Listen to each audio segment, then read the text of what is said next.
শুভেচ্ছা বিনিময় করি।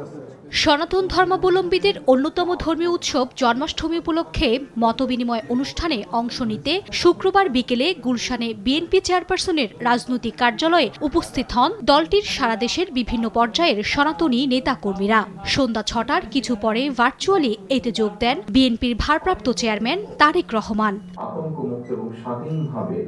স্বাধীন বাংলাদেশে কে হিন্দু কে মুসলিম এমন প্রশ্নের জায়গা নেই মন্তব্য করে তারেক রহমান বলেন, ন্যায় বিচার ও নিরাপত্তা পাওয়া ধর্ম বর্ণ নির্বিশেষে সব নাগরিকের অধিকার। আমাদের এই দেশটাতে প্রিয় মাতৃভূমিতে মুসলমান বলুন, হিন্দু, বৌদ্ধ, খ্রিস্টান, আমরা সকলে কিন্তু কাছাকাছি পাশাপাশি থেকে আমরা একই সঙ্গে বড় হয়ে উঠেছি। সবার সংখ্যা লঘু আর সংখ্যা গুরু এটি কিন্তু কোন একটি দেশের জনসংখ্যার চরিত্র এবং বৈশিষ্ট্য নির্মাণের জন্য কিন্তু একটা শব্দ মাত্র, এর চেয়ে বেশি কিছু নয়।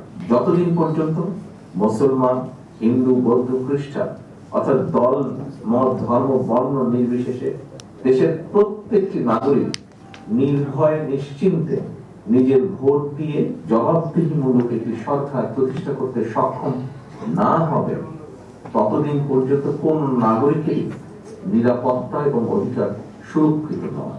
এলো ভিশন মুশকিল আসান অফার। যে কোনো ব্র্যান্ডের পুরনো ফ্রিজ নিয়ে চলে আসুন ভিশন শোরুমে আর নিয়ে যান নতুন ভিশন ফ্রিজ। বিচারহীনতার সংস্কৃতির অবসান ঘটাতে জবাবদিহিমূলক ও জনগণের সরকার প্রতিষ্ঠা করতে হবে বলে জানান তারেক রহমান। গণতন্ত্র এখনো কিন্তু বিপদ মুক্ত নয়। এরকম একটা পরিস্থিতিতে কোন অপশক্তি যাতে আবার গণ অভ্যুত্থানের চূড়ান্ত লক্ষ্য এবং সাফল্যের ধারাকে ব্যাহত করতে না পারে, সেজন্য কিন্তু দল মত নির্বিশেষে আমাদের সকলকে সতর্ক থাকা প্রয়োজন। এ সময় ছাত্র জনতার অভ্যুত্থানে আনা গণতন্ত্রের বিজয়কে নস্যাৎ করতে চক্রান্ত চলছে বলে অভিযোগ করেন বিএনপি মহাসচিব।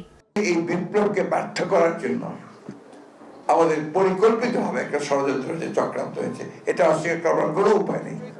দলের নেতাকর্মীদের সতর্ক ও ঐক্যবদ্ধ থাকার নির্দেশনাও দেন মির্জা ফখরুল ইসলাম আলমগীর। চট্টগ্রামে একইভাবে ষড়যন্ত্র শুরু হয়েছে, এটাকেও কিন্তু আমাদেরকে অবশ্যই রুখে দাঁড়াতে হবে। মার্জিয়া মুমু, সময় সংবাদ, ঢাকা।